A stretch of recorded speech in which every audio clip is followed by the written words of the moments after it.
Bien, estamos de vuelta, hicimos unos cambios. Espero que estos cambios de ajuste pues ya nos permitan que se escuche bien. Ok, vamos a ver si ya me escuchan bien. Les agradezco si pueden poner el comentario por ahí para ver si podemos ya ahora sí avanzar de manera óptima. Y gracias por el feedback, gracias por avisarnos. Ok, súper. Creo que era cuestión de refrescar el stream básicamente. Y bueno, perdón por la interferencia y espero que ahora sí, pues ya nos conectemos bien con esto. Gracias. Bien, entonces, antes de la voz robótica, yo estaba comentándoles con respecto al tema de los elementos fundamentales que tienen que haber en el aprendizaje. ¿Por qué eso es importante? Porque nosotros, como educadores y como papás, en mi caso, yo tengo que entender cuáles son estos elementos fundamentales que suceden en el aprendizaje.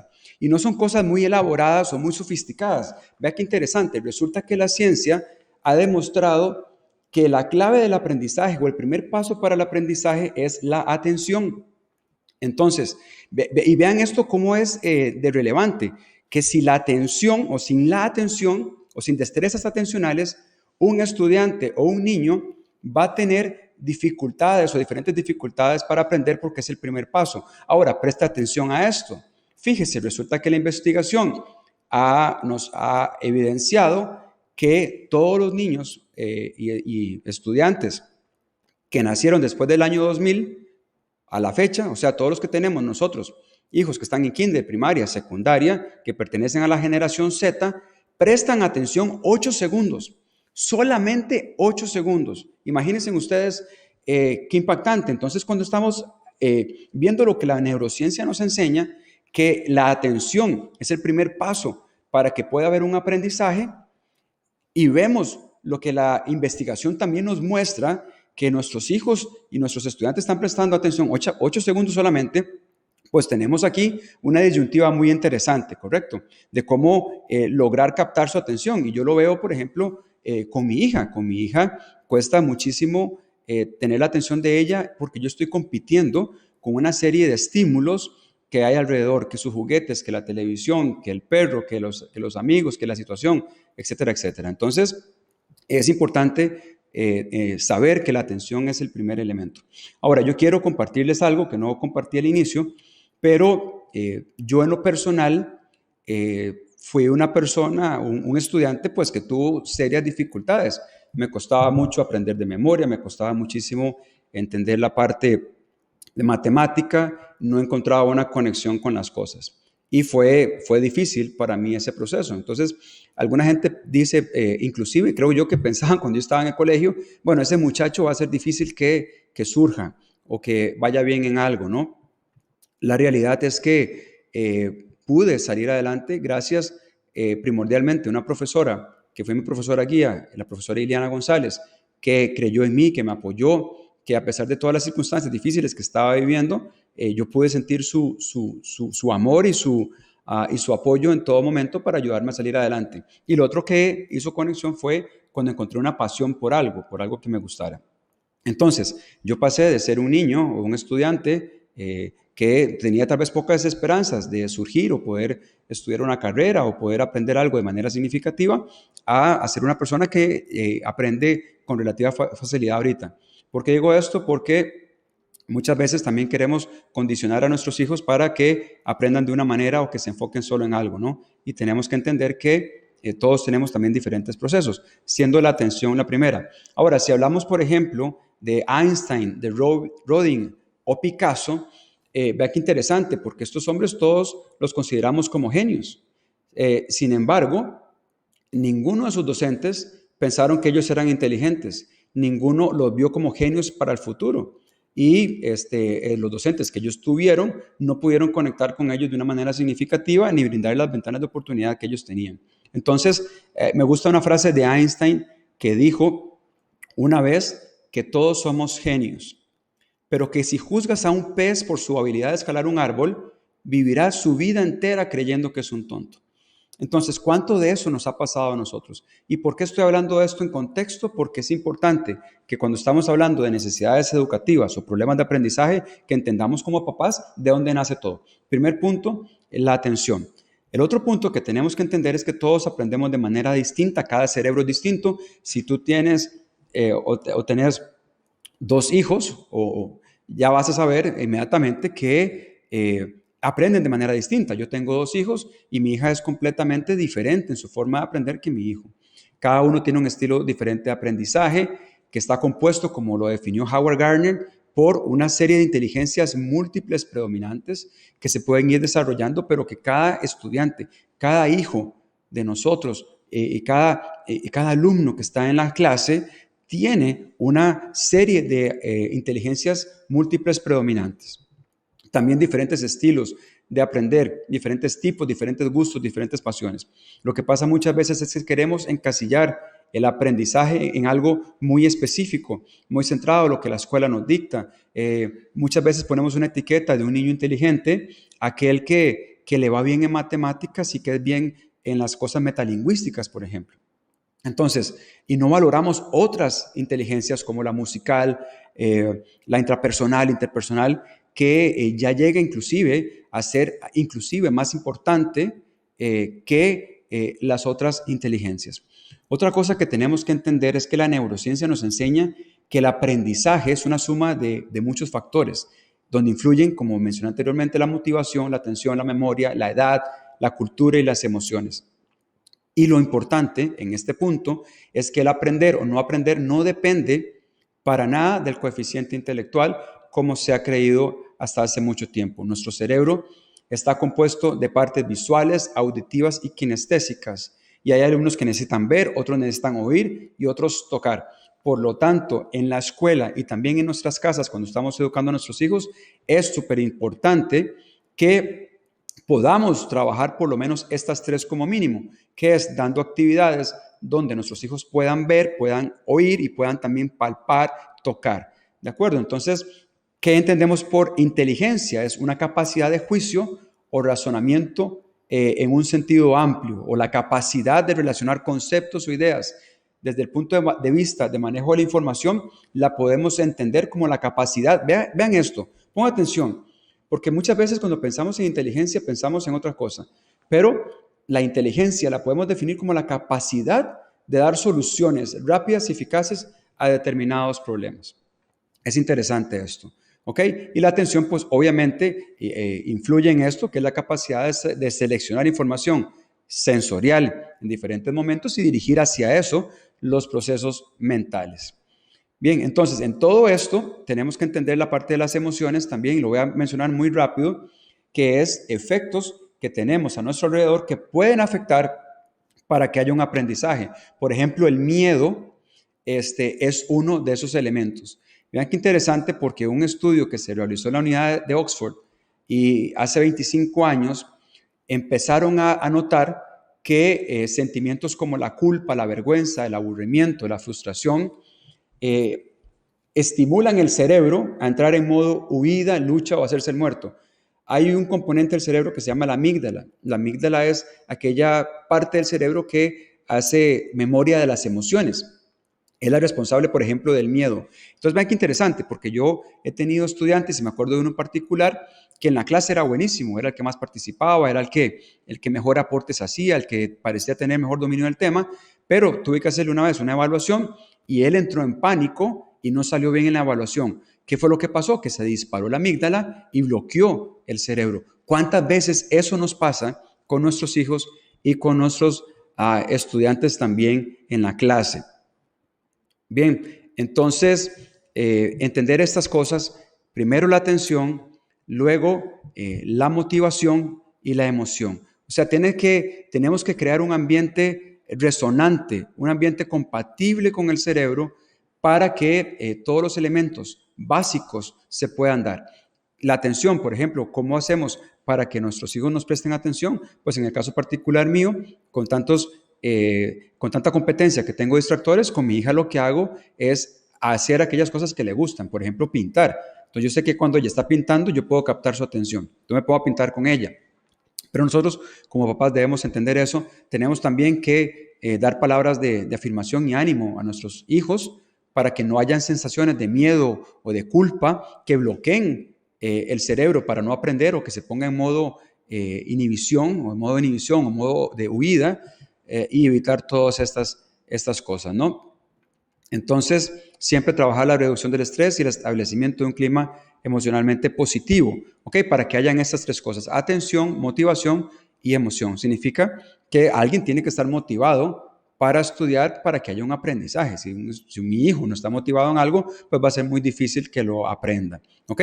Y la emoción, que tiene que ver con toda esta parte de los sentimientos, como yo mencionaba también anteriormente, como a través de una profesora en la parte emocional, trabajando la parte emocional conmigo, me ayudó a mí muchísimo. Y sabemos que eso ayuda también muchísimo para los estudiantes y para nuestros hijos. Bien, entonces, le pregunto a Andrea, ¿qué podemos inferir por problemas de aprendizaje? Porque ya vemos que hay tres elementos fundamentales. Esos tres elementos se pueden trabajar, digamos, de una manera bastante sencilla, pero sabemos que puede llegar a un punto mayor, ¿no? Entonces, ¿qué podemos inferir por problemas de aprendizaje?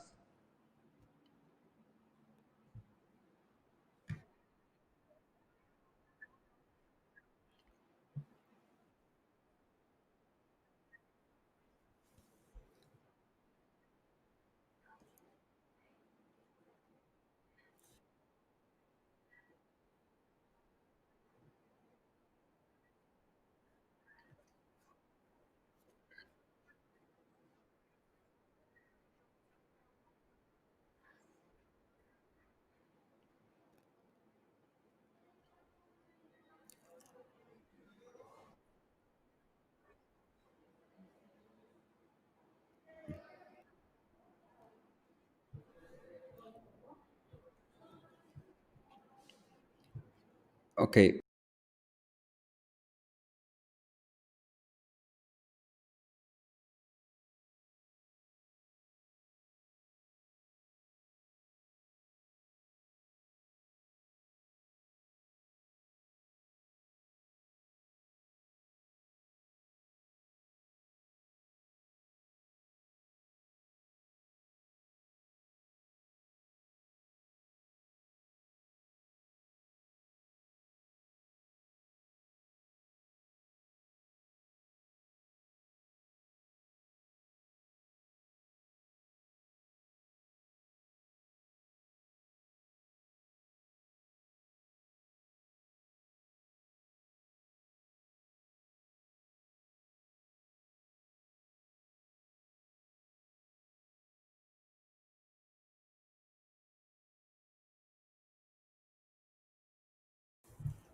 ok, intenta ahora, Andrea. Ok, ahora por favor confirmarme si sí se escucha. Si sí me escuchan, pedimos las disculpas del caso por estos problemas técnicos, que bueno, es parte de,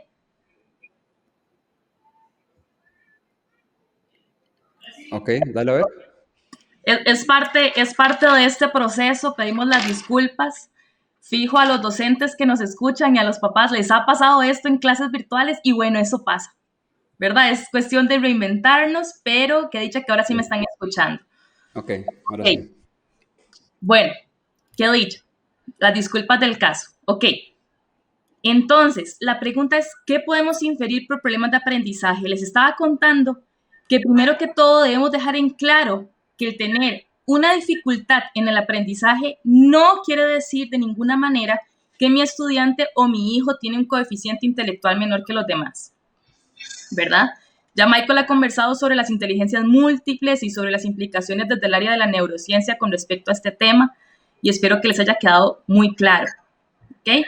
Entonces, ¿cómo podemos darnos cuenta que mi hijo, mi estudiante, tiene un problema de aprendizaje? Y para esto me quiero referir a las funciones ejecutivas.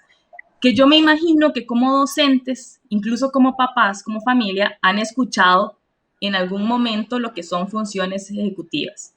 ¿Ok? Quiero explicar qué son y por qué son tan importantes. ¿Ok? ¿Qué son? Las funciones ejecutivas son las habilidades que utilizamos para organizarnos y poder actuar efectivamente con respecto a eso. Son sumamente importantes porque son las que nos permiten idear un plan, organizarlo y ejecutarlo. Y después concretarlo en el tiempo indicado. Entonces, ahí los docentes no me dejan mentir que alguna vez como docentes nos hemos preguntado por qué mi estudiante no puede arrancar. Digo la instrucción y no arranca. O por qué mi estudiante no termina a tiempo su trabajo. O por qué no logra organizarlo. ¿Ok? Todo eso son funciones ejecutivas. Por ejemplo, si la profesora dice, ok, vamos a ver, chicos, vamos a trabajar con las emociones. Entonces, acá están los 5 monstruitos de colores, tienen que pintarlos del color que vimos en el cuento, luego deben tomar una foto y meterlo en la carpeta de Drive en el tiempo de la lección. ¿Ok? Si en alguno de esos procesos, porque la información me llegó, mi docente la dijo, entonces entra por el lóbulo frontal, yo digo, ok, ¿qué de esto que me dijo mi profesor me sirve, qué no? Entonces el cerebro lo que hace es tener como las ideas principales de lo que me dijo el profesor. Eso es una función ejecutiva ya. ¿Ok? Entonces, si en alguno de esos pasos mi estudiante o mi hijo se queda pegado, probablemente haya alguna dificultad en sus funciones ejecutivas. ¿Ok? Quiero mencionarles cuáles son para que ustedes sepan. Mientras las voy mencionando, sería muy importante que las vayan apuntando si pueden, o si tienen alguna consulta la pueden hacer por el chat mientras yo voy hablando. ¿Ok? ¿Cuáles son? Voy a mencionar algunas porque son varias. ¿Ok? La primera que voy a mencionar es el control de impulsos. ¿Qué es esto? Es la habilidad que nos ayuda a pensar antes de actuar. ¿Ok? ¿Cuáles niños presentan dificultad en el control de impulsos? Aquellos que tienden a realizar como actos inapropiados o son más propensos a involucrarse en conductas de riesgo. Aquellos que uno ve que de una vez reaccionaron y no pensaron en las consecuencias de sus actos, esos chicos. ¿Ok? Otra función ejecutiva es el control emocional. Este nos ayuda a mantener nuestros sentimientos bajo control. ¿Ok? Entonces, ¿cómo saber si algún estudiante o mi hijo está presentando dificultad en esa área? ¿Por qué? Porque reaccionan de manera exagerada, pueden tener dificultad para enfrentar la crítica y les cuesta más volver a organizarse cuando perciben que las cosas no van bien. Ok, otra función ejecutiva, el pensamiento flexible. Nos ayuda a adaptarnos a lo inesperado, como por ejemplo lo que estamos viviendo en este momento con todo esto del COVID-19. Es una habilidad, una función ejecutiva que tendríamos que desarrollar y vamos a desarrollar con esto de fijo. Entonces, si mi estudiante o mi hijo tiene alguna dificultad en su pensamiento flexible, probablemente se le va a dificultar entender algo que se le propone desde un ángulo diferente. Por ejemplo, siempre al desayuno comemos huevo con salchicha, pero hoy la mamá se quiso poner creativa, hizo pancakes. Chicos que presentan dificultades con eso, como no, a mí lo que me gusta comer y mi desayuno es a tal hora y esto, o cuando les cambiamos la rutina, cuando no los anticipamos a lo que va a pasar, probablemente tengan dificultad en esta función ejecutiva que se llama pensamiento flexible. Otra es memoria de trabajo. ¿Qué es la memoria de trabajo? Eso es importantísima. Es la que nos ayuda a mantener en la mente la información clave. Con ese ejemplo que les puse, vamos a ver las emociones y vamos a pintar. Ok, entonces mi cerebro guarda emociones, pintar, colores y después guardar en la carpeta de Drive. Guarda como las ideas principales. Entonces, si hay un estudiante que tiene dificultades en su memoria de trabajo, posiblemente se le dificulte recordar datos, aunque, esto es muy importante que se sepa, aunque los hayan escrito o los repitan varias veces. Aún así se les dificulta recordarlos. ¿Okay? Otra función ejecutiva es el autocontrol. ¿Qué es el autocontrol? Nos permite evaluar el impacto de nuestras acciones en el mundo. ¿Okay? Estos chicos que presentan dificultades en esta área pueden presentar problemas con las bajas notas o las retroalimentaciones que se le den que no son tan positivas. Otra función ejecutiva es la planificación y priorización. Esta, bueno, yo creo que muchos de los docentes acá van a concordar conmigo que es una de las que vemos más deficientes en la clase. ¿Qué es esto? Nos ayuda a decidir sobre un objetivo y plan para llevar a cabo una tarea. ¿Ok? A los estudiantes que tienen una dificultad en esta función, les cuesta diferenciar qué parte de un proyecto es la más importante. Les cuesta sacar las ideas principales, les cuesta priorizar. ¿Ok? Entonces es cuando hacemos las instrucciones y los estudiantes no pueden organizar como los pasos a seguir. Después, otra que quiero comentarles otra función ejecutiva es la iniciación de la tarea. Esa es la que nos permite ponernos manos a la obra. Son los estudiantes que decimos, ok, chicos, ya pueden empezar y se quedan congelados porque no tienen idea de cómo empezar a ejecutar su tarea o su trabajo. Y el último que les quiero mencionar es la organización, que es la habilidad que nos permite mantener la trayectoria tanto física como mental para lograr un objetivo. Los que presentan dificultad en esta área tienden a perder el hilo de lo que están haciendo. Empiezan bien, pero en algún momento pierden el hilo y también incluso llegan a perder las cosas. Son los chicos que pasó una semana de clases y ya están sin lápices de color, se les pierden las tijeras, ya adolescentes son los que se les pierden el celular. ¿Okay? ¿Por qué estoy mencionando las funciones ejecutivas? Porque si hay dificultad en estas funciones, probablemente exista una dificultad en el aprendizaje. Muy bien, súper importante eso. Y nosotros, ¿qué estrategias tenemos? Porque tal vez papás y mamás que están conectados el día de hoy se preguntarán, bueno, está muy interesante estas funciones ejecutivas, creo que son sencillas de seguir, ¿no? Empezamos a nivel general de lo que la neurociencia nos muestra con la atención, la motivación y la emoción, son cosas que podemos trabajar perfectamente nosotros en la casa, ¿no? Darle palabras de ánimo a nuestros hijos ayuda muchísimo, no estar tan enojados o tan frustrados cuando no les salen bien las cosas, porque nos acordamos que todos van a un diferente ritmo y todos tienen diferentes estilos, tipos de aprendizaje, gustos, pasiones y demás, ¿no? Entonces, ya vimos lo que Andrea nos explica con estas funciones ejecutivas, pero ¿qué estrategias, Andrea, podemos tener para identificar estas condiciones en el aprendizaje también y cómo podemos, bueno, vamos a ver algunos consejos que vamos a dar ahorita, pero también cuáles estrategias son las más recomendadas tanto en la casa como también para los docentes, porque tenemos que también entender que no todas las instituciones tienen un psicopedagogo o una psicopedagoga de planta. Entonces, muchas veces como docentes, o en mi caso particular, yo me veo enfrentado a una situación de estas, donde tal vez algunas de estas funciones ejecutivas veo alguna situación, pero ¿cómo puedo hacer para identificarlas de una mejor manera? ¿O qué estrategias tenemos? Claro. Ok, importante mencionar que si mientras yo iba mencionando lo de las funciones ejecutivas, a usted como mamá, como papá docente, se le prendió una lucecita, ¿verdad? Como, ay, sí, mi hijo hace eso, sí, mi hijo no arranca cuando le doy una instrucción. Entonces, si se les ha prendido algún foco, probablemente debamos tomar algunas acciones al respecto. ¿Qué estrategias? Para mí la mejor y más efectiva es la observación. Observe a su estudiante, observe a su hijo en diferentes escenarios. Cómo se comporta, cómo reacciona, qué dice. Y el momento más rico para mí de observación es el juego. Yo soy mamá también, al igual que Michael, tengo un hijo de 2 años y medio, un poquito más, y yo me gozo cuando lo veo jugando. ¿Por qué? Porque ahí me doy cuenta de cuáles son sus juegos, me doy cuenta de qué dice.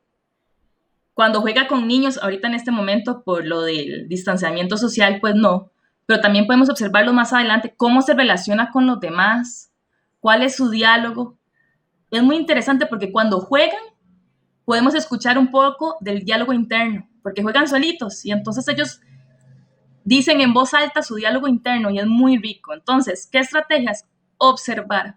Para mí es la mejor estrategia para determinar si mi estudiante o mi hijo tiene alguna dificultad.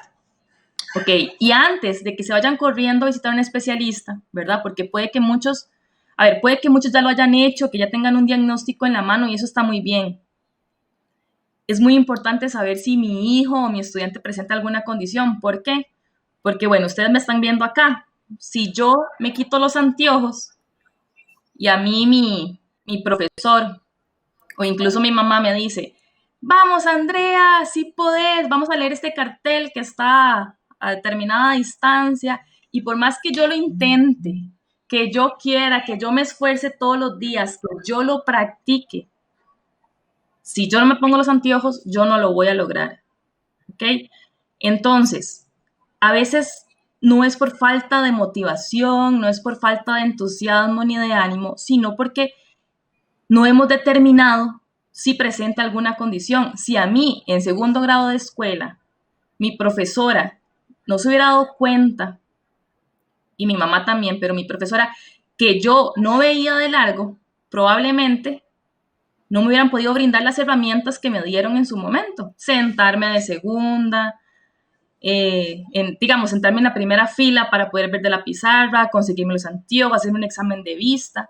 Ok, entonces, esto que hacemos de diagnosticar es para dar herramientas, nunca es para etiquetar. Nunca es para decir, bueno, entonces ese es el chiquito que tiene déficit atencional, ese es el que tiene dislexia. No, para nada. Solamente es para poder brindar herramientas mejores, ¿ok? Y es muy importante, docentes, también quería darles un consejo. ¿Quiénes mejores que ustedes, que están todo el tiempo con los estudiantes, ustedes que puedan ver y observar a sus estudiantes en acción, son los que también pueden determinar, tal vez no diagnosticar, pero ustedes con su ojo clínico pueden decir, mira, si este estudiante creo que presenta alguna dificultad en su aprendizaje. Y es muy importante que se lo comuniquen a las familias, porque muchas veces nosotros como familia no lo vemos. ¿Por qué? Porque no estamos dentro del aula. En este momento es riquísimo porque los podemos ver en acción. Bueno, yo no sé ustedes, pero a mí me ha encantado ver a mi hijo en acción. Me di cuenta que podía hacer bodoquitos, por ejemplo, que yo no sabía que podía hacerlo y me ha gustado mucho esa parte. Entonces, es muy importante que ustedes también confíen en su criterio, porque lo tienen, y es muy importante que las familias confíen en el docente que tienen sus hijos. Si los docentes le han dicho, ay, vieras que su hijo siento que presenta alguna dificultad en la atención, vieras que le está costando, usted nos podría ayudar a reforzar, por favor confíen en el criterio del docente y si pueden, ¿verdad? Si ya el docente se los ha comunicado, si ya ustedes como mamá, como papá, porque también hay una espinita que está, eso es algo muy personal que digo yo, uno como mamá a veces siente, ay, hay algo ahí, mejor preguntar y salir de dudas. ¿Para qué? No para etiquetar a mi hijo, no, sino para poder darle las mejores herramientas. Sí, súper importante eso. A mí en lo particular también me encanta el juego, me encanta ver a mis hijos jugando y cómo se desenvuelven ellos en estos diferentes escenarios y ver la parte social, la parte de creatividad y todos los diferentes elementos de cómo se desenvuelven, la imaginación, por ejemplo, también y la parte de cómo ellos interactúan. Creo que es un súper buen consejo, especialmente para nosotros como papás, ¿verdad? Porque aunque yo trabajo en educación, mi especialidad no es esta en particular, ¿no? Entonces, me ayuda mucho también a entender a través del juego las diferentes dinámicas que están pasando. Ahora, es otra cosa interesante que viene junto a esto, porque estamos hablando de un contexto también de escuela un poco tradicional, donde, repito, muchas veces queremos etiquetar, creo yo, de una mala manera. Ustedes saben que yo he sido muy crítico con respecto a esto, a un estudiante porque pasa exámenes, como etiquetar que eso está bien o que eso es un buen estudiante, cuando realmente no está determinado ni la inteligencia con eso. De hecho, el cociente intelectual es tan solo un 8% de todo el conjunto de la inteligencia que puede tener un ser humano. Entonces, en ese sentido, creo que muy útil poder, a través de la observación, ir determinando algunas cosas puntuales. Y en el tema particular de la atención, ya sabemos que hay que secuestrarlas prácticamente para que nuestros hijos presten atención, pero yo creo que es importante también encontrar aquellas cosas que ellos les motiva, que les gusta más, y eso creo que nos puede ayudar a nosotros. Ahora, que hay otro elemento muy interesante también que tenemos que tener en cuenta, y es que la dinámica a nivel del mundo ha cambiado muchísimo.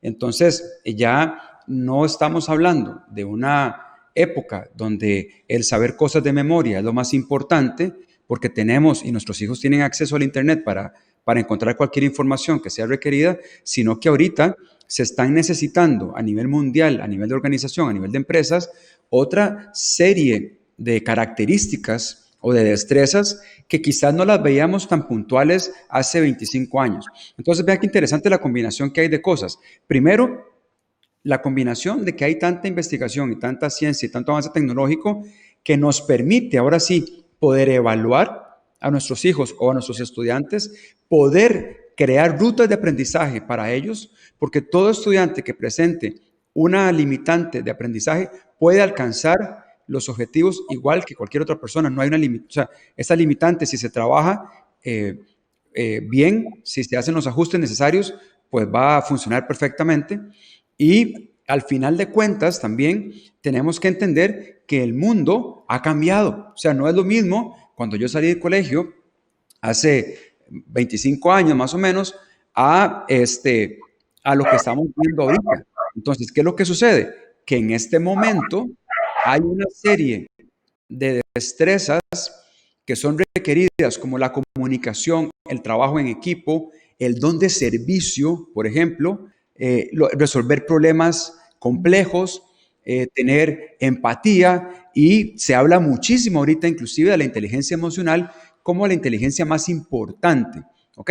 El saber o conocerse uno mismo, conocer a los demás, poder ser empático, poder afrontar también las diversidades y las complicaciones que tiene la vida y poder salir airoso de eso. De hecho, ahorita se considera que una persona que tenga una alta inteligencia emocional va a ser más efectiva y más productiva que una persona que solamente sepa cosas. Entonces aquí, importante dos cosas. Primero, que la ciencia y la tecnología ha avanzado muchísimo, no solamente para el diagnóstico, sino también para el tratamiento. Cosas que, por ejemplo, en mi caso particular no tuvimos.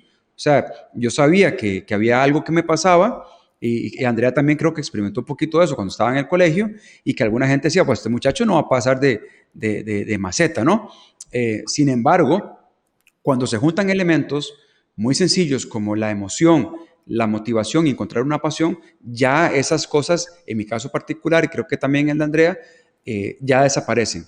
Pero ahora, aparte de eso, nos encontramos con otro elemento que no estaba antes. Y este elemento es estas habilidades esenciales del siglo XXI. Ahora, mi pregunta es, Andrea, ¿cómo podemos desarrollar esas habilidades blandas en los estudiantes? Comunicación, pensamiento crítico, pensamiento matemático, el don de servicio, la colaboración,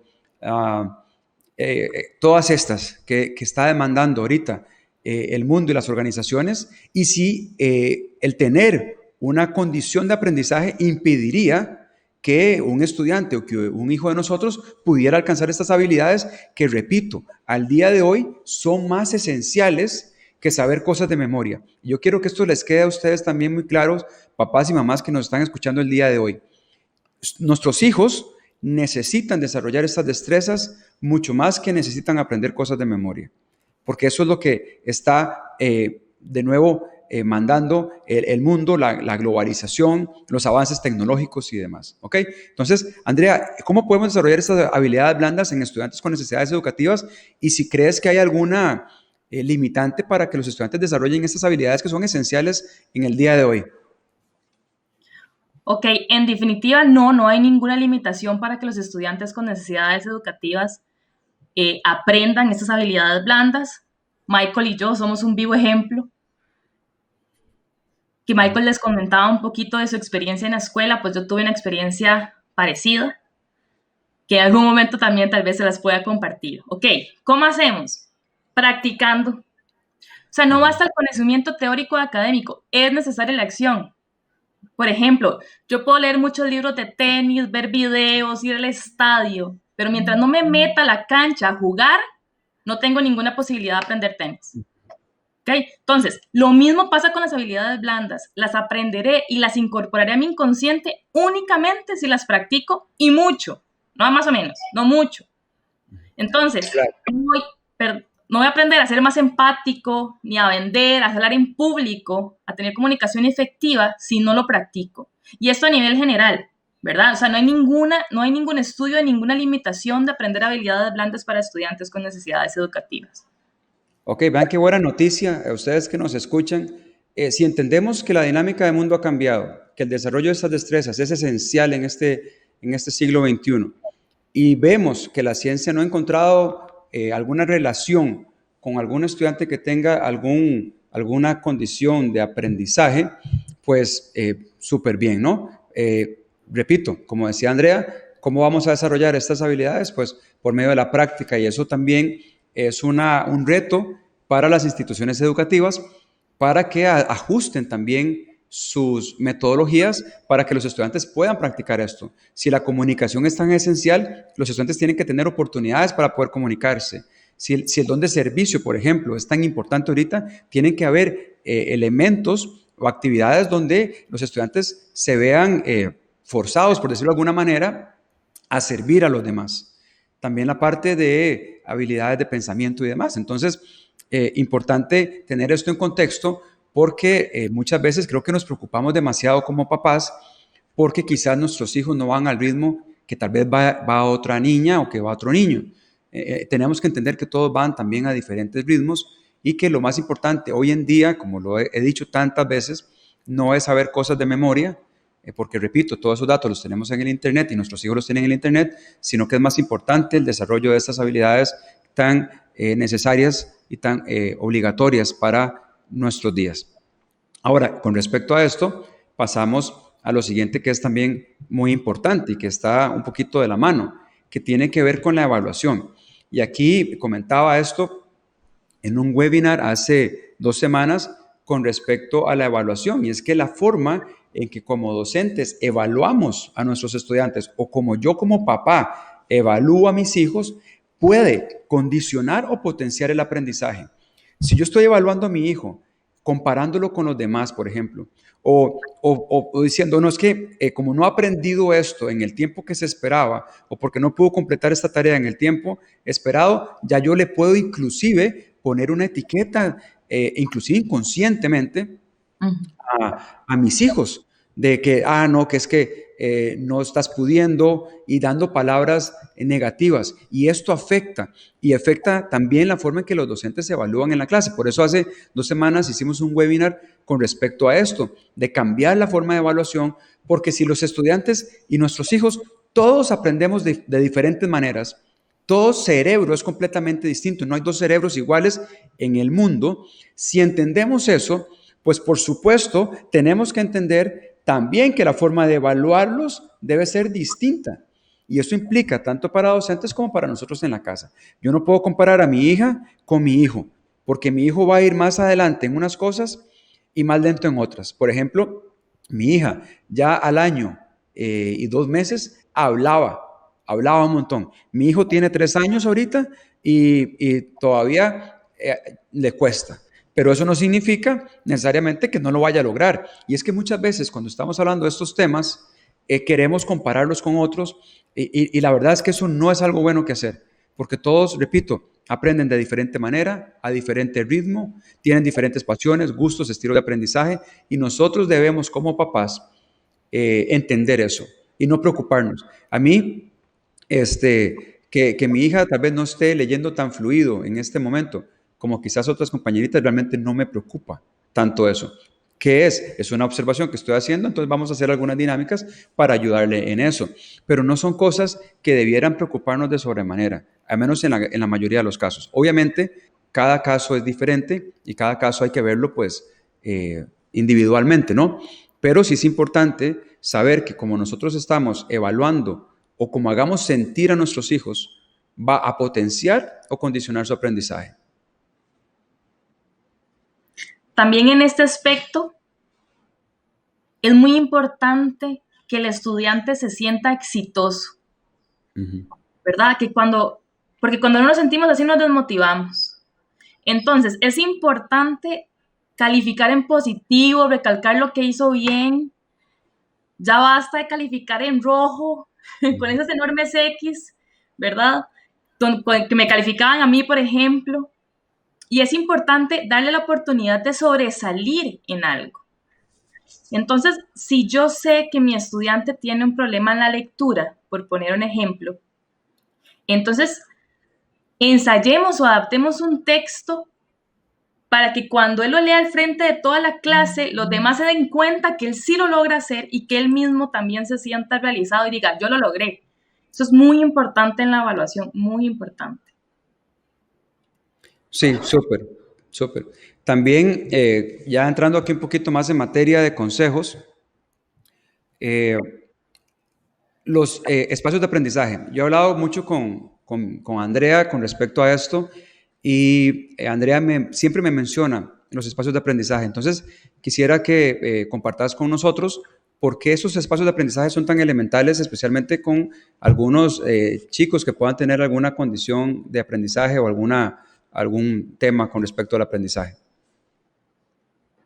Ok, ¿por qué son tan importantes? A ver, nuestro cerebro ya tiene conexiones y asociaciones que ha hecho a lo largo de la vida. Como por ejemplo, si yo en este momento les digo cama, lo que primero que se les va a venir a la mente es dormir, algunos, o comodidad o relajación. Si yo les digo mesa, a la mayoría se le va a venir comer o ya van a visualizar algo rico de comer, bueno. Entonces, si ya tenemos estas asociaciones, ¿cómo creen que el cerebro tome la idea de ir a estudiar a la cama? El cerebro va a pensar, sí, es momento de estudiar, o va a decir, qué rico, ya nos vamos a dormir. Entonces, por esta razón, la importancia de acondicionar un espacio para el estudio. Ojalá, esto es un consejo, ¿okay? Que yo tuve que hacerlo porque obviamente nuestras casas tal vez no estaban adaptadas a todo esto, no sabíamos qué iba a pasar, muchos no tienen oficina.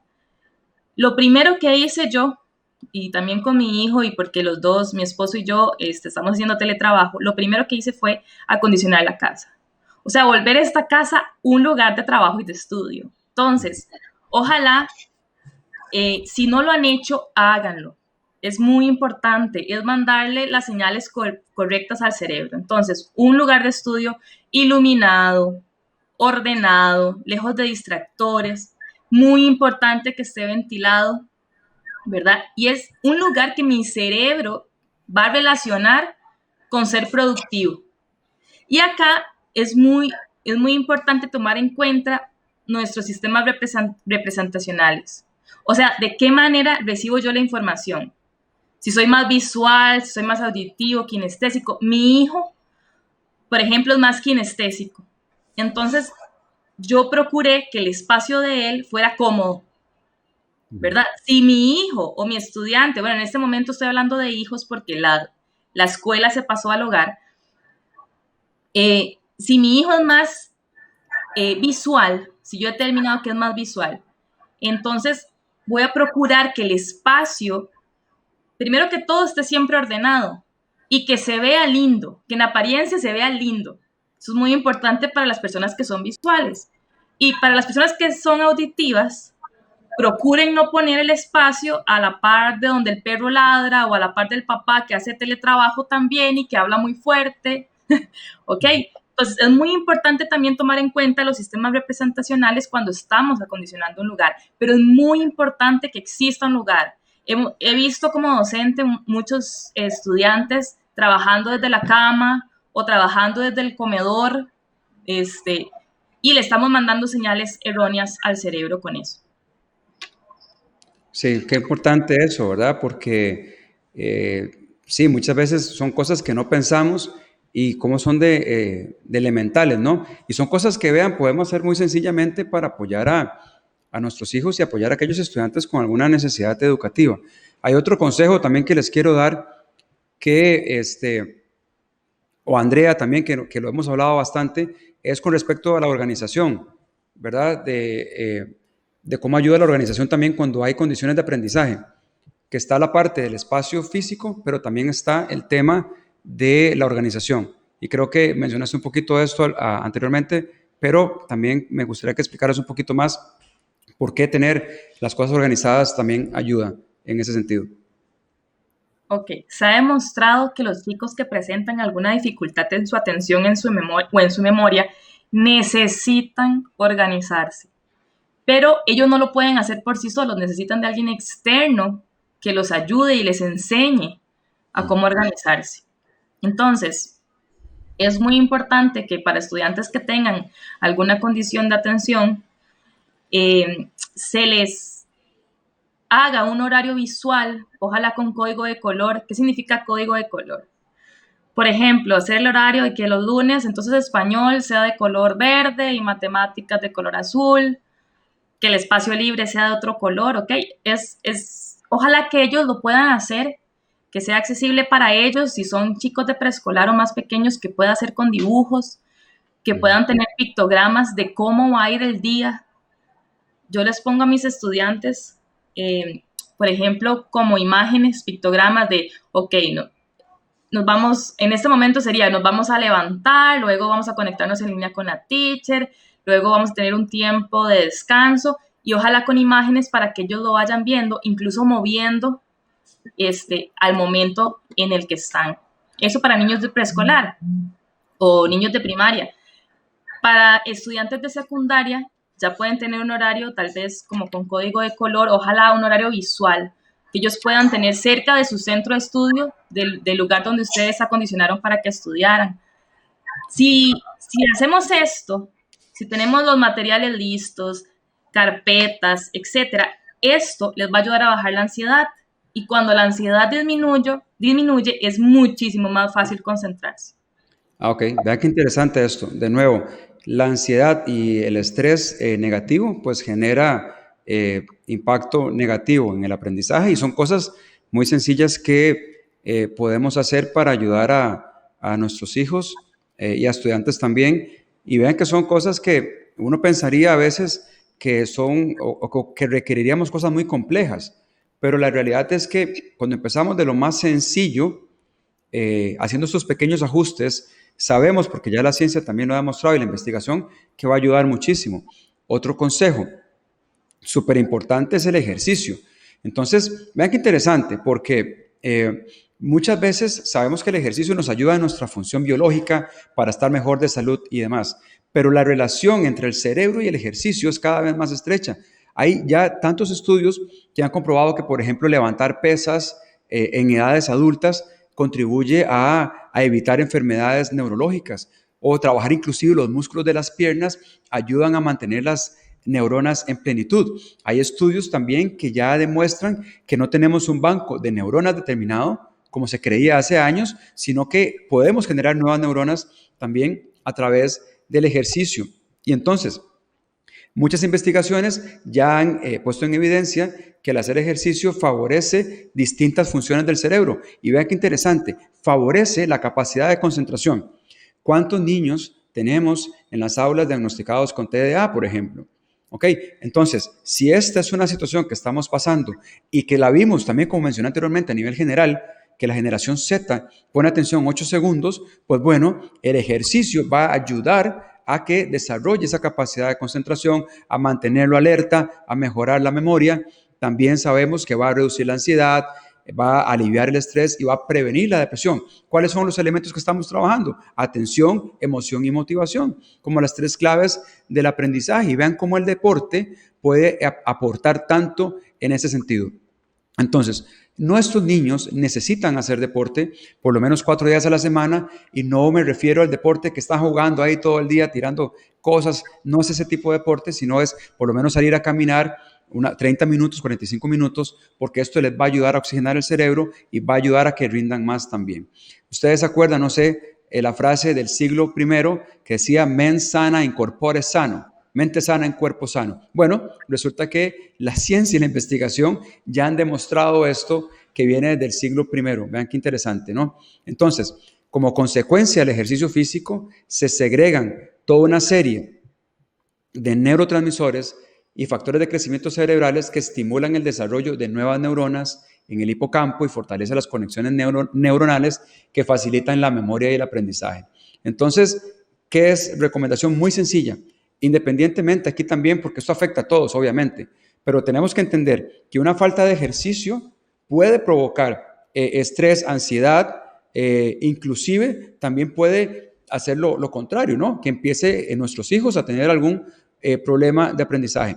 Hay un estudio grande, se hicieron 44 estudios en Sibler y Ednier y en el Pediatric Exercise Science en el 2003, 44 estudios con respecto a la relación entre el deporte y el aprendizaje. Y vean qué interesante, lo hicieron entre niños de edad preescolar de 4 a los 18 años y encontraron una correlación positiva entre la actividad física y el aprendizaje. Y ellos usaron para esta evaluación 8 categorías cognitivas. Entonces utilizaron habilidades perceptivas, utilizaron cociente de inteligencia, resultados académicos, test verbales, test matemáticos, memoria, y utilizaron una última que era relacionada a la creatividad o a la concentración. Ahora, los resultados fueron súper concluyentes en que el ejercicio afecta positivamente todas estas. En este estudio, en particular, solamente la memoria fue la que no vieron una mejora significativa por medio del ejercicio, pero sí en las otras 7. ¿Qué significa esto? Que el ejercicio es sumamente importante de trabajarlo con nuestros hijos.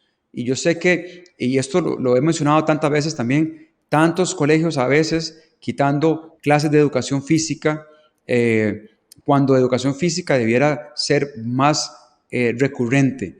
¿Por qué? Porque ayuda a que la mente esté más despierta, que la mente esté más sana y obviamente, como en este estudio, por ejemplo, a que al menos 7 categorías cognitivas se vean sumamente impactadas, ¿no? Entonces, ¿qué aprendemos de esto? Pues que tenemos que nosotros también como adultos pues hacer el esfuerzo de salir a caminar con nuestros niños y promover siempre la parte del deporte, no solo como una salud general, sino también la demostración que hay ahorita de prueba de cómo la relación tan fuerte que existe entre el ejercicio y la inteligencia o el aprendizaje, ¿no?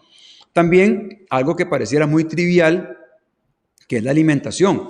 Y es que vean qué interesante, porque hasta hace poco la medicina no había hecho una conexión entre nutrición y salud del cerebro. O sea, siempre que se estaba hablando de nutrición, se estaba hablando a través de todo el organismo, pero como que el cerebro quedaba de lado. De hecho, ya existe hasta una rama de la neurociencia que se llama neurociencia nutricional, que está enfocada específicamente en encontrar aquellos alimentos que son mejores para el cerebro. Y presta atención a esto porque es importante, porque el consumo energético del cerebro, a pesar de que cubre el 2% de la masa corporal, el cerebro consume el 20%, pon atención, 20% de toda la energía de nuestro cuerpo, 20%. Y entonces tenemos que entender que una de las cosas que necesita nuestro cerebro es, por ejemplo, la glucosa. Y entonces muchas veces vemos la glucosa como algo malo. Obviamente hay que tener límites, pero nuestro cerebro necesita glucosa para que pueda mantenerse sano. Y repito, y el cerebro es el órgano que controla y regula el funcionamiento de todos los demás centros nerviosos que tenemos en el cuerpo y actúa directamente en la recepción de sensaciones, en la elaboración de respuestas y cómo responde uno ante los diferentes estímulos que tiene alrededor. ¿Ok?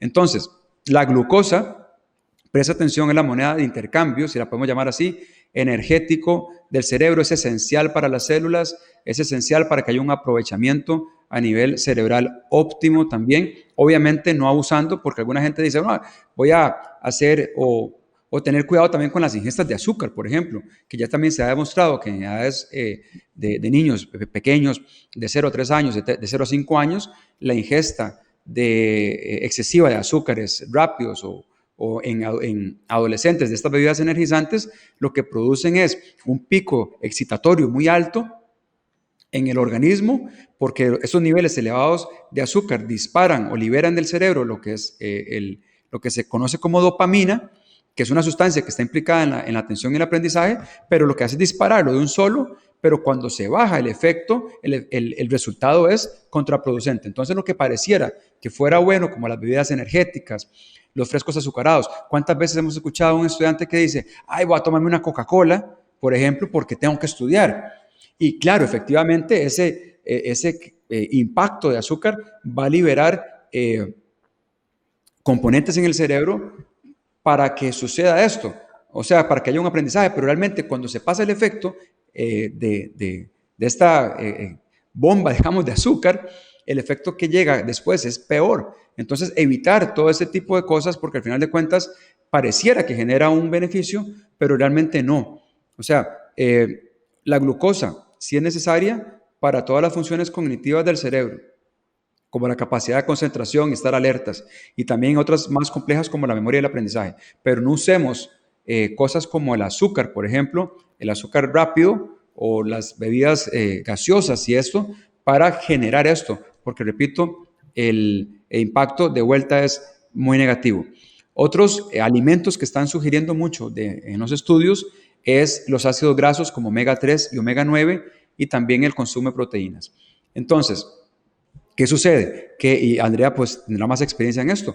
¿Cuántos estudiantes ha recibido ella en su práctica que resulta que tienen una alimentación pésima, que nunca hacen ejercicio y que además de eso no tienen un buen sueño? Que Andrea va a explicar también por qué el sueño es importante para ir también un poquito cerrando esto, ¿no? Pero ejercicio, buena alimentación y pues buen sueño también. Y no sé, y yo creo que Andrea en su profesión pues debe sentirse a veces y hablar con los, no sé, hablar con los papás y decirle, vea, tenemos que trabajar estas cosas, son importantes. La ciencia y la investigación lo ha demostrado y ha visto la relación que hay entre los diferentes elementos. La relación que hay con el deporte, con el mejoramiento del cerebro, la relación que hay con la alimentación correcta para que el cerebro tenga sus funciones cognitivas al tope, ¿no? Y ahora, por supuesto, también el sueño, ¿no? Ok, exactamente, así como dice Michael, hay muchos estudios en este momento que relacionan la alimentación, por ejemplo, con trastornos como el déficit atencional o con otros. Entonces es muy importante todo lo que nos ha dicho Michael y ponerlo en práctica, porque todos los hábitos que demos o que hagamos con nuestros hijos en sus primeros años van a repercutir en su vida adulta. Entonces es muy importante tomar en cuenta esto. Yo quiero referirme un poquito más también al sueño y voy a relacionar también lo de la comida con el sueño. A ver, en este momento el sueño se ha estado viendo afectado tanto en estudiantes como en profesores, como en familias. Es muy importante y hay muchas investigaciones también con respecto al sueño y la importancia que tiene para la capacidad de aprendizaje. ¿Okay? Entonces, la Universidad de Wisconsin publicó en la revista Science que dormir más horas mejora la capacidad de aprendizaje del cerebro y que al poder recuperarse de la gran cantidad de sinapsis y uniones entre las células nerviosas que se traspasan, se da una mejor capacidad. ¿Okay? Entonces, en resumen, podemos decir que sin sueño no hay aprendizaje. Si nuestros hijos no están durmiendo lo que tienen que dormir, obviamente les va a costar más, van a tener problemas de atención, de memoria, de concentración, ¿ok? Entonces es muy importante tomar esto en cuenta. A veces pensamos que esto no influye, pero influye también en el estado de ánimo. Y nosotros como adultos lo podemos ver. Cuando no dormimos, no rendimos lo mismo. Nuestra capacidad de concentración no es la misma. Entonces, ¿cuánto debe dormir un niño en edad escolar? He escuchado muchas veces que deben dormir aproximadamente 8 horas, incluso 12, dependiendo de la edad. Pero es más importante la calidad y no la cantidad. No sé si Michael me puede pasar ahí. Ahí estamos. Porque eso es parte de los ciclos del sueño. Nosotros no nos quedamos en un sueño profundo toda la noche, ¿verdad? Ni en un sueño ligero, sino que las ondas cerebrales suben y bajan, y suben y bajan. Hay muchas personas, incluso estudiantes y también está muy relacionado con los chicos que tienen necesidades educativas que tienen problemas de sueño. Hay muchos estudios al respecto. Niños niños que se quedan en la etapa de sueño ligero y no bajan nunca al sueño profundo, que es ahí cuando sentimos como un sueño más reparador. Es como cuando nos levantamos y decimos, ay, hoy sí descansé. Es importantísimo que podamos llegar a ese sueño profundo. Y también para conversar un poco, las siestas. Ya mi hijo está grande, ya mi hijo no hace siesta, ¿verdad? Lo he escuchado mucho, pero son recomendadas. Si ustedes notan a sus hijos muy cansados, permítanles dormir, pero eso sí, les voy a decir, de 15 a 20 minutos, nada más, ¿verdad? Esa sería la siesta ideal, porque en ese tiempo el sueño es reparador y rehabilitador. A veces cuesta, uno dice, ¿cómo voy a dormir 20 minutos si apenas estoy empezando a dormir? Pero les recomiendo que lo intenten incluso ustedes como adultos a dormir 20 minutos al día y van a ver cómo se sienten con muchísima más energía y con muchísima más atención. Quería también relacionar y tocar el punto del sueño y la comida, porque para poder dormir bien y para poder llegar a ese sueño profundo es muy importante. Esto nada más para los adultos y para algún niño o niña que yo he visto que toman café, también he visto, adolescentes de colegio. Es muy importante que 10 horas antes no se consuma cafeína. ¿Okay? 10 horas antes. Y es muy importante que 3 horas antes de dormirme yo no consuma absolutamente nada de comida. Entonces, para que también lo tomen en cuenta. ¿Qué también importante? 2 horas antes, nada de trabajo. Eso que me dicen a mí mucho en consulta, ay, es que mi hijo se acostó hasta las 10 de la noche trabajando, es que le mandaron tanto trabajo y bueno, cerró la computadora y se durmió. Eso no es recomendado. Entonces, 2 horas antes, nada de trabajo. 1 hora antes, nada de pantallas. Y estoy hablando celular, tablet, computadora, televisión. No es recomendado tampoco para tener un sueño reparador. Y algo que les voy a mencionar sumamente importante es esto: posponer la alarma al día siguiente. Yo no sé si ustedes lo hacen, es una práctica que yo hacía muchísimo. Ay, 2 minutos más, 2 minutos más, ay, eso no le permite al cerebro reaccionar de que el día empezó, y esto lo hablo a nivel general, pero chicos con dificultades en su aprendizaje necesitan mandarle las señales correctas al cerebro y decir, ok, listo, sonó la alarma, me levanté de una vez. Eso es muy importante también. Súper, sí, no, que es necesario para todos realmente este consejo, ¿no? Del sueño. Y yo particularmente lo he visto también cómo me ha ayudado cuando he podido hacer una siesta de 15 a 20 minutos, cómo ayuda. Y obviamente tenemos que hacer todas estas dinámicas para optimizar el cerebro. Creo que esto es salud para el cerebro, ¿no? Y obviamente va a ayudar a niños con necesidades educativas, pero va a ayudar a cualquiera realmente, inclusive hasta nosotros. Ahora, para ir terminando, porque ya estamos un poco tarde, quiero hablar con respecto a mindfulness y la práctica neurolingüística. Aquí es importante, Andrea, si nos das tu aporte, porque yo he estado leyendo mucho con respecto al mindfulness y cómo está aportando a necesidad, o a niños con necesidades educativas o con problemas de aprendizaje. Mucho más allá de lo que inclusive algunos expertos están asombrados también con los resultados. Y creo que es importante cerrar este webinar del día de hoy con lo que es mindfulness y lo que es PNL, que lo expliques un poquito también porque la gente tal vez no sepa qué es, y lo que está aportando también para estudiantes con problemas de aprendizaje. Ok, perfecto. Así rapidito, porque en realidad este es todo un webinar. O sea, si pudiéramos hacer uno después de mindfulness y programación neurolingüística, porque es todo un tema. A ver, ¿qué es el mindfulness? Fijo, lo han escuchado porque últimamente se ha puesto como muy en la boca de docentes y personas que están metidas en la parte de educación. ¿Qué es? Se considera una práctica de meditación, ¿verdad? Una técnica de relajación y una actitud más distendida ante la vida. Es una herramienta que se puede utilizar en cualquier situación, en cualquier momento del día. El mindfulness ayuda a los estudiantes a estar más relajados y concentrados y por lo tanto les facilita un mejor rendimiento académico. Y además les permite un aprendizaje más completo. Entonces, aquí les estamos enseñando una app que quisiéramos recomendarles que se llama Smiling Mind. Es una app de mindfulness, está muy completo. Si ustedes ponen meditación para concentrarse más o meditación para bajar la ansiedad, ¿verdad? Está muy completa y les invitamos a que la puedan instalar. Y también los invitamos a que puedan ponerle a sus hijos un ratito de meditación, ¿ok? Por otro lado, la programación neurolingüística la podemos definir como la práctica de codificar cómo las personas organizan sus pensamientos, sentimientos, lenguaje y comportamientos para conseguir los resultados que desean.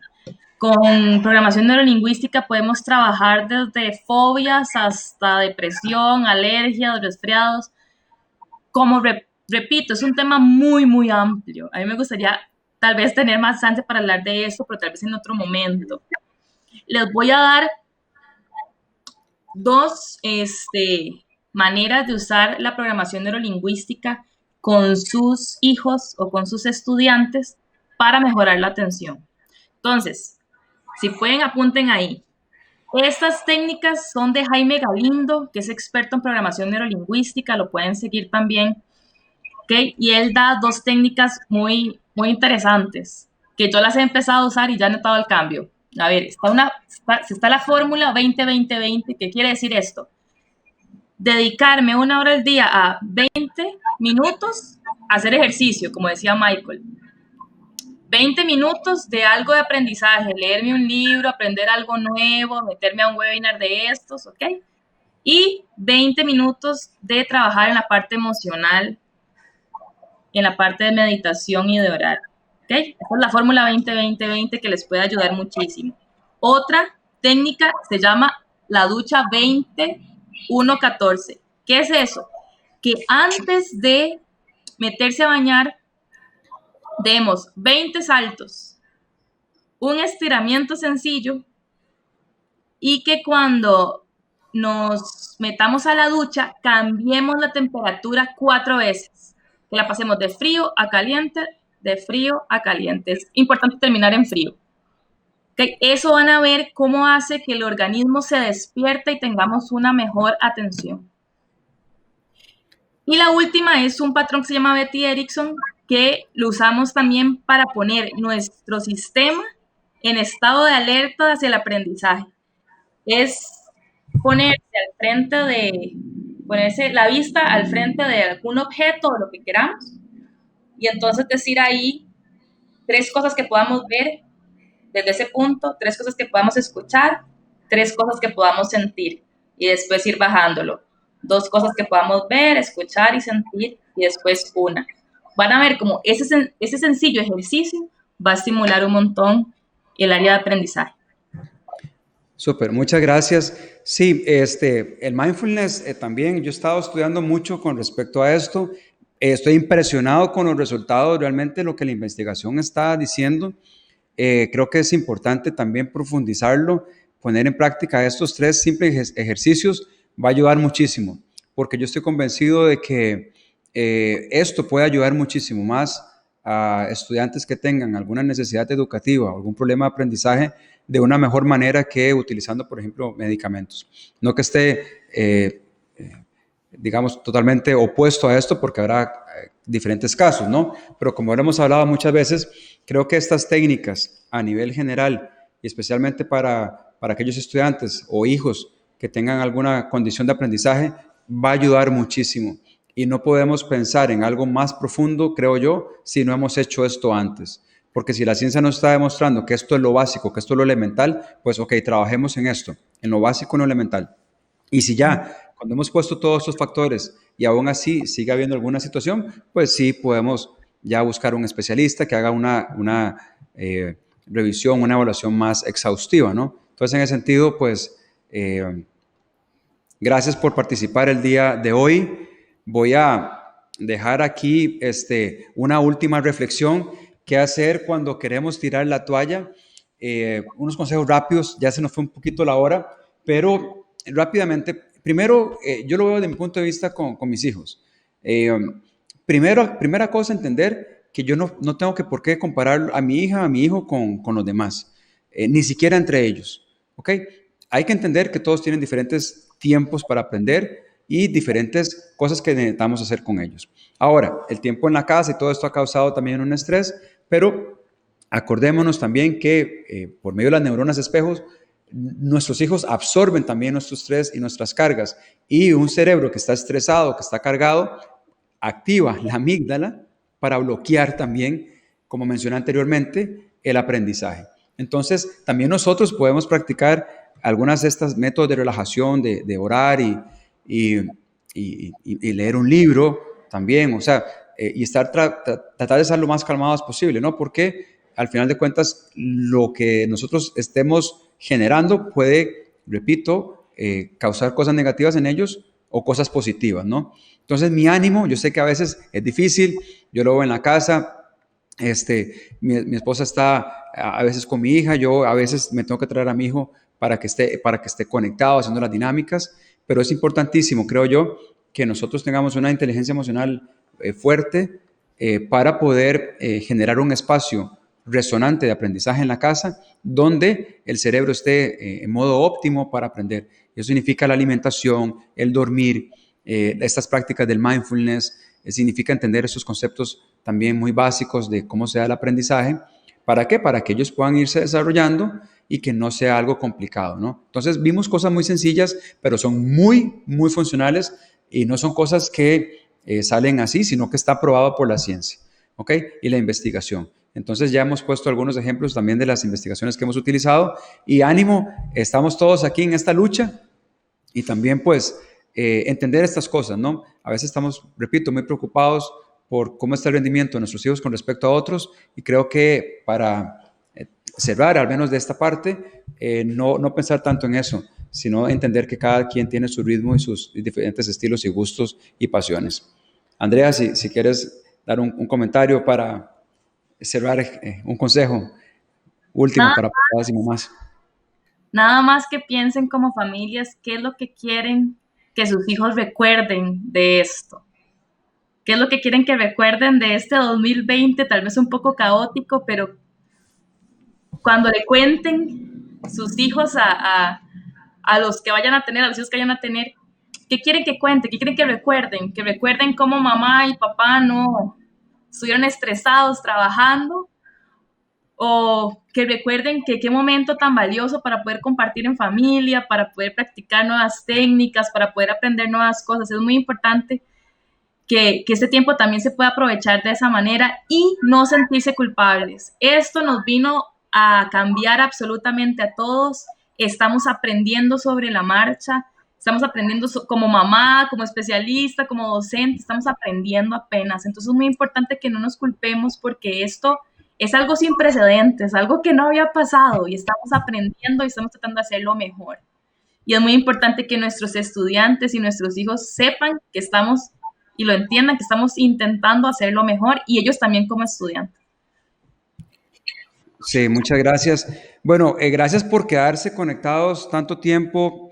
Se nos extendió un poquito la charla por los problemas que tuvimos al inicio, pero no quisiéramos irnos sin antes contestar algunas preguntas que nos están enviando.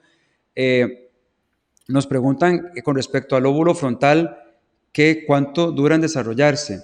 Y esto es una buena pregunta porque la maduración neurocognitiva se va desarrollando progresivamente y lo que nos ha demostrado la ciencia es que concluye alrededor de los 20 o 25 años. Eso significa que nuestros hijos en el colegio no tienen una maduración neurocognitiva completa y el lóbulo frontal es el último en completar su desarrollo entre los 20 y los 25 años. Bien, Violeta Reuben, ¿cuáles son las edades en las que el lóbulo frontal se encuentra totalmente desarrollado? Bueno, esta fue la que acaba de responder.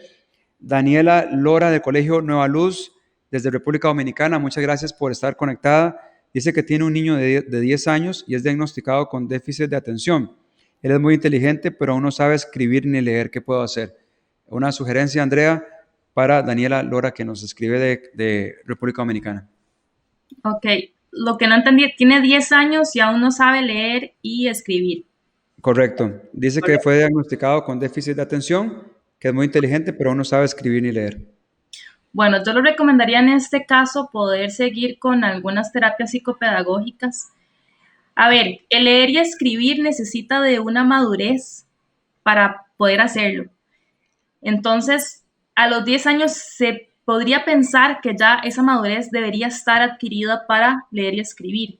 Entonces, si aún a los 10 años no lo ha logrado, es tal vez porque no se le han brindado las herramientas precisas para él específicamente, porque cuando hablamos de DA, de déficit atencional, hay un montón de tipos y todos son diferentes. Entonces, tal vez no se le han brindado las herramientas específicas para él. Entonces, muy importante que pueda recibir alguna terapia a nivel psicopedagógico.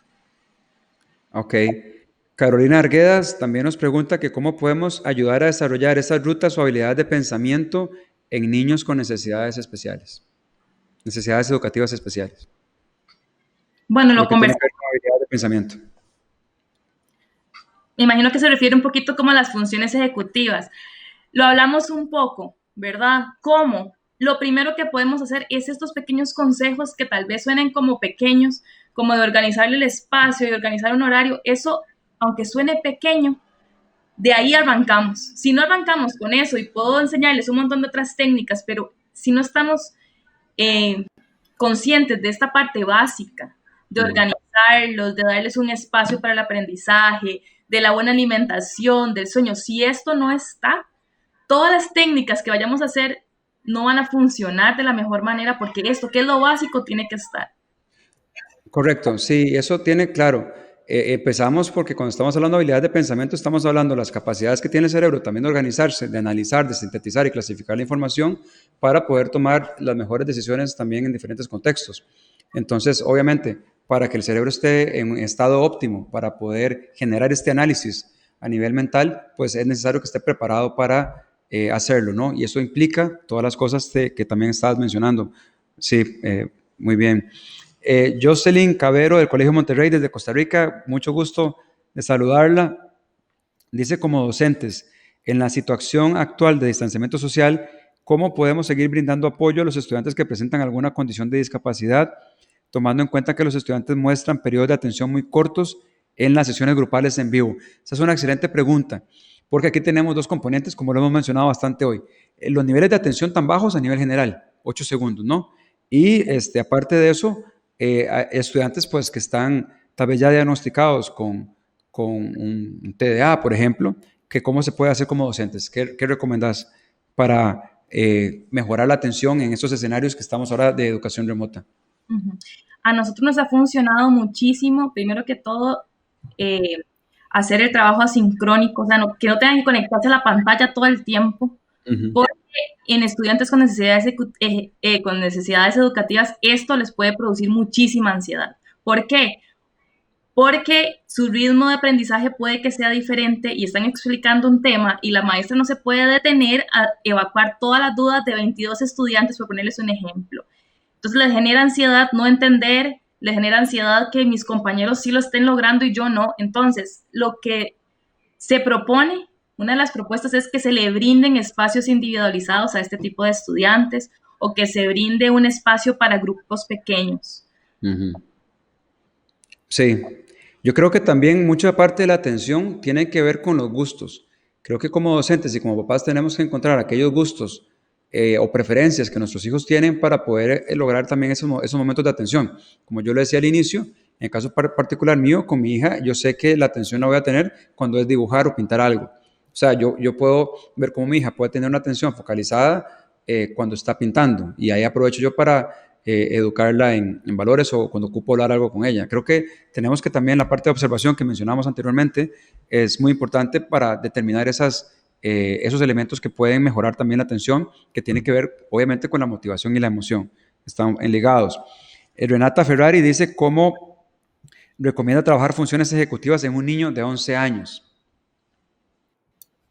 ¿Ok? Bueno, viendo un poquito las funciones ejecutivas que hay y también mencionando un poquito como hablé de las habilidades blandas, pues practicarlas, ¿ok? Practicarlas cada función ejecutiva por aparte, ¿ok? ¿Cómo trabajo autocontrol? hay muchas técnicas, por ejemplo, el autocontrol, cuando algún chico está como muy ansioso, hay muchas técnicas sensoriales, por ejemplo, ponerles un saquito o algo de peso en las piernas, y eso los tranquiliza. Algo de peso, entonces que ellos sientan eso. Por poner un ejemplo, pero cada función ejecutiva se puede trabajar como por aparte. A ver, la memoria de trabajo, haciendo, por ejemplo, ejercicios de sacar idea central, ¿verdad? Que esos ejercicios los hacíamos mucho cuando estábamos nosotros en la escuela, pero son importantísimos. A veces uno decía, ay, qué aburrido, ¿verdad? Pero importante, por ejemplo, ponerle algún texto y darle algún subrayador y que él subraye las ideas principales de un texto, por poner un ejemplo. Pero podría hablar de esto y de cada función como muchísimo, pero se pueden trabajar como específicamente. Ok. María Paz Calvo también nos pregunta que qué recomendaciones tiene para un niño que no ha sido diagnosticado con dislexia, pero sí tiene rasgos de dislexia, tiene mucha ansiedad cada vez que empezamos tareas, se desconcentra mucho. ¿Niño de cuántos años? No dice de cuántos años. ¿De cuántos años? No ha sido diagnosticado, pero cuando empiezan a hacer las actividades en la clase entra en un estado de ansiedad. Y vean qué interesante estas preguntas y gracias también porque lo hablamos anteriormente. El cerebro tiene que estar en un estado óptimo para que haya aprendizaje. Acuérdense, atención, motivación y emoción. Entonces, aquellos escenarios donde haya una situación de frustración, de miedo, acuérdense lo que pasa en la amígdala. Dispara y pone el cerebro en modo stand-by o modo no receptivo para el aprendizaje y ahí es donde puede generar este conflicto también. Creo que hay que trabajar mucho en esta pregunta en específico también los componentes que están alrededor. ¿Cómo está la situación en la casa? ¿Cómo está la situación en la institución? ¿Qué tanto le está causando estrés esto? Porque es requerido que todos esos elementos que pueden causar estrés también pues irlos quitando, ¿no? Prácticas como el mindfulness puede ayudar también muchísimo en eso. Hay otra pregunta de Violeta Reuben. Dice que si ustedes recomiendan los Physio Balls o los balones suizos para los que aprenden kinestésicamente. No sé, Andrea, si has usado este tipo de balones suizos. Yo no No, los conozco personalmente, pero no sé. no los he usado, pero muchas gracias porque voy a ponerme a investigar. La verdad es que no he usado este tipo de balones para Son los trabajar. balones creo que son los balones que se utilizan en los gimnasios, donde uno puede hacer estiramiento y ese tipo de cosas. Si es así, para personas kinestésicas, por supuesto que ayuda, ¿verdad? ¿Por qué? Porque los kinestésicos aprendemos, digo aprendemos porque yo soy kinestésica, aprendemos por medio de los sentidos, del tacto, del hacer, del realizar. Entonces, probablemente con ese tipo de bolas podamos hacer un montón de dinámicas que le favorezcan en el aprendizaje. Sí, creo que son esas. Bien, Carlos Luis Castro dice, ¿cuál es el tipo de ejercicio que da mejores resultados para desarrollar la memoria y las funciones ejecutivas? Tipo de ejercicio para Bueno, desarrollar la memoria y las funciones ejecutivas. les di un consejo como de la ducha, ¿verdad? Eso es muy simple, ¿verdad? Hay también muchas aplicaciones como de Brain Gym, de gimnasia cerebral, que estimulan la memoria y la atención. Si ustedes se meten ahorita, digamos, a YouTube y ponen eso, a veces nos preocupamos por ejercitar el cuerpo y obviamente es importantísimo, pero también hay que ejercitar la mente. ¿Cómo la podemos ejercitar? Con rompecabezas, con ejercicios de laberintos, con sopa de letras, todos esos ejercicios que antes usaban nuestros papás o nuestros abuelos, ¿verdad? Que nos ponían para entretenernos, son súper valiosos en estos tiempos. Volvamos a retomarlos y les enseñamos a nuestros hijos a usarlos. Sopa de letras, laberintos, mandalas, el pintar mandalas ayuda muchísimo a la concentración. Entonces, esos podrían ser algunas técnicas que podemos utilizar. Ok, gracias. Vamos con la última pregunta. Ya repito, muchas gracias por mantener aquí la atención. La última es de Elsie Guillén, que cómo puede determinar si su hijo de 7 años es disléxico. Dice que tiene problemas para distinguir las letras como la D, la B, el 3 y la el 5 y la S. Se frustra mucho al leer y al escribir. Ok, importante entender que para aprender a leer se necesita una madurez lectora, que no necesariamente a los 7 años está.